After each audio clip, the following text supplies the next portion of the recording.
Bonjour tout le monde et bienvenue à toi, mon communicateur du cœur.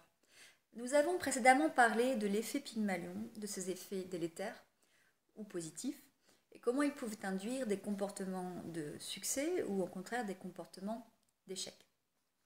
J'aimerais aujourd'hui te parler de l'impact que peut avoir Pygmalion dans le cadre de la communication interpersonnelle et dans le cadre d'une lecture du non-verbal. C'est justement le sujet qui nous intéresse.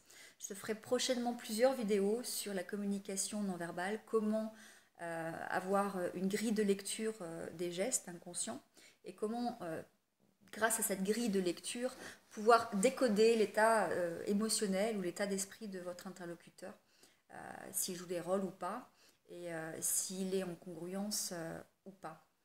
Alors, imaginons que vous rencontriez une personne pour la première fois, on vous la présente. Vous n'avez a priori pas de jugement positif ou négatif sur cette personne, puisque vous ne la connaissez pas. Néanmoins, on vous la présente comme une personne plutôt condescendante et arrogante. Donc n'ayant pas encore discuté avec cette personne, vous ne la connaissez pas, vous n'avez pas pu vous faire votre propre opinion.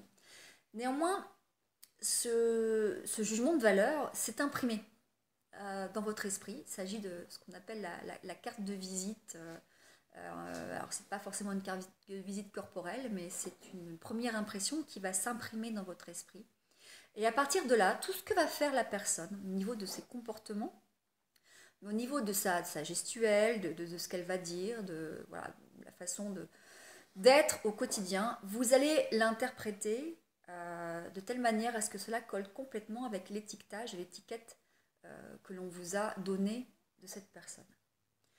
Donc typiquement une personne qui va plutôt être dans l'affirmation de soi, qui a plutôt une bonne confiance en soi, donc qui a des gestes de dominant, qui prend la parole facilement, qui va plutôt avoir tendance à défendre ses opinions, qui a des convictions. Tout cela va être interprété comme de la condescendance ou de l'arrogance, plutôt que de la confiance en soi ou plutôt que de l'estime de soi.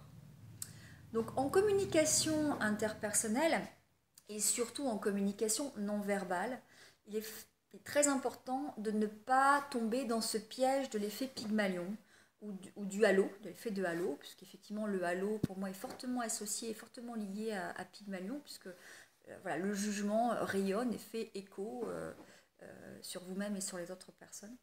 À partir du moment où vous tombez dans ce piège, vous savez que vous risquez d'interpréter la gestuelle de votre interlocuteur de manière biaisée.